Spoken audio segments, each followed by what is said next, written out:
Hello everyone, তো দেখতেই পাচ্ছ আমার ভাইয়ের হাতে আছে একটা দেশি মুরগি। তো এটার রেসিপি তোমাদেরকে দিচ্ছি আজকে। দেখো তো কেমন হয়েছে জানিও অবশ্যই। তো দেখো প্রথমে মশলা টশলা ভালো করে চুলে পরিষ্কার করে নিয়ে এখন মিক্সার করে নিচ্ছি। এটা আমার হাজব্যান্ড মিক্সার করছে, সব কিছু রেডি করে দিয়েছি। তো দেখো মুরগিটা পরিষ্কার করে নিয়েছি, আর চুলায় একটু দেওয়া নেই, তার জন্য কালো কালো দেখেছে, কিন্তু ধুয়ে নিলে খুবই পরিষ্কার হয়ে যাবে।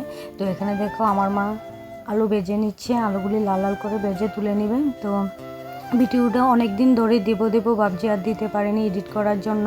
আর দেখো এখানে আমার কথা বলতে বলতে আমার ভাই আর বাবা মুরগিটা কেটে ভালো করে পরিষ্কার করে নিচ্ছে।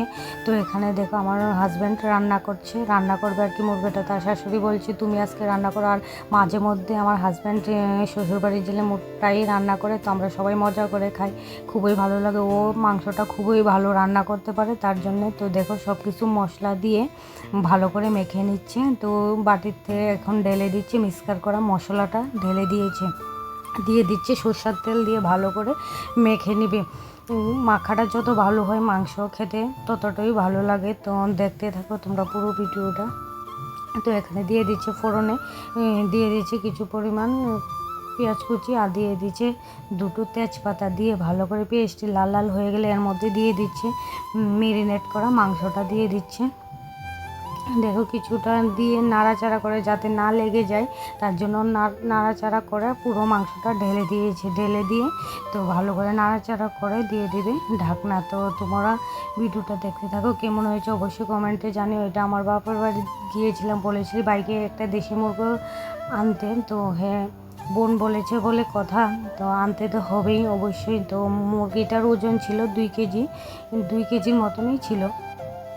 তো ভাই এনেছে, দেখো ঢাকনা দেওয়াতে কতটা পরিমাণ জল উঠেছে মাংস থেকে। তো মোটামুটি ঢাকনা দিয়ে কষে নিবে ভালো করে, তাহলে মাংসটাও ভালো করে সিদ্ধ হয়ে যাবে। যেহেতু দেশি মুরগির মাংস মোটামুটি জল শুকিয়ে এলে এর মধ্যে দিয়ে দিচ্ছে আলুগুলি দিয়ে আবারও ভালো করে কষে নিচ্ছে। তো আমরা কষানো খেতেও খুবই ভালোবাসি, মাংসর থেকে ঝোলের থেকে কষানোটাই সবচেয়ে ভালো লাগে। তো দেখো ভালো করে কষানো হয়ে গেলে আমি বলছি একটু তুলে রাখতে, তো ও বলছে রাখবে। তো সবাই মিলেমিশে খাবো, যেহেতু বাপের বাড়িতে আছি, সবাই মা বাবা ভাই, আমরা এক ভাই এক বোন নই। তো সবাই মিলেমিশে খাবো, আর সবাই মিলেমিশে রান্না করে খাওয়াটাই একটা আলাদা মজা। সত্যি বলতে অসাধারণ হয়েছিল মাংসটা, তোমরা দেখলেই বুঝতে পারবে। তো এখানে দেখো কষানো নামিয়ে নিচ্ছে, তারপর দিয়ে দিচ্ছে ঝোল। আর দেখো ঝোলটা ভালো করে ফুটে এলে এর মধ্যে দিয়ে দিচ্ছে কিছু পরিমাণ গরম মশলা বাটা দিয়ে। ক্যামেরার জন্য ভিডিওটার তরকারিটার কালারটা জানি কীরকম আসছে, কিন্তু সত্যি খুবই অসাধারণ, কালারটাও খুবই ভালো এসেছে। আর যেহেতু ভিডিওটা রাত্রে করছি, তার জন্য কীরকম যেন কালারটা এক এক রকম দেখাচ্ছে। তো কেমন হয়েছে ভিডিওটা অবশ্যই কমেন্টে